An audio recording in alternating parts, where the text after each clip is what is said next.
নমস্কার বন্ধুরা, আমি আজকে নিয়ে চলে এসেছি প্রতীক্ষা সিরিয়ালের আজকের পর্বের আপডেটটা নিয়ে। তো আমরা আজকে শুরুতেই দেখতে পাচ্ছি যে অভিমন্যু কিচ্ছু বুঝতে পারে না যে কি করে ওই লকওয়ালা রুম থেকে বেরাবে, কারণ ঝুমকি তো ওকে বন্ধ করে চলে গেছে। এখনো কিছুতেই বুঝতে পারে না যে ও বিয়েতে কি করে পৌঁছাবে। ঠিক তখনই ও ইন্দ্রকে ফোন লাগায় যাতে ও এসে ওকে এখান থেকে বের করে নিয়ে যায়, কিন্তু ওর ফোনটা থাকে সুইচড অফ।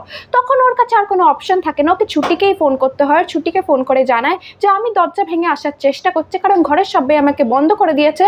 ততক্ষণ ওই মন্দিরেতেই দাঁড়িয়ে থাকতে, আমি 10 মিনিট দেরি হলেও ওখানে পৌঁছে যাব।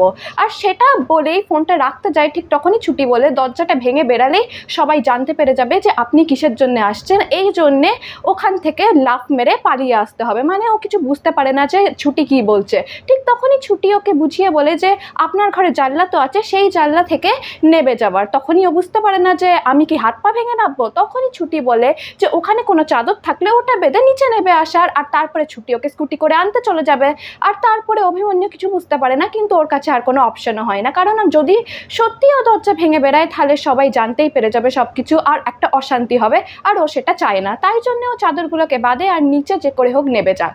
তারপরে পাঁচিল টপকিয়ে ও পৌঁছে যায়। আর তারপরে ছুটি নিজে স্কুটিটা নিয়ে দাঁড়িয়ে থাকে। আর তারপরে অভিমন্যু স্কুটির পেছনে বসে চলে যায় ছুটির সঙ্গে মন্দিরেতে। আর তারপরে ওরা দুজনে মন্দিরেতে পৌঁছে যায়। ওখানে ইন্দ্রও ওয়েট করে। আর তারপরে ইন্দ্র অভিমন্যুকে নিয়ে চলে যায়। ইন্দ্র সব কিছু জানতে পারে যে কত কিছু হয়ে গেছিলো, কারণ ওর ফোনটা তো সুইচ অফ ছিল, বন্ধ ছিল, চার্জ দিতে ভুলে গেছিলো, সেটাও ও জানায়। আর তারপরে ইন্দ্র তৈরি করে নিয়ে আসে অভিমন্যুকে।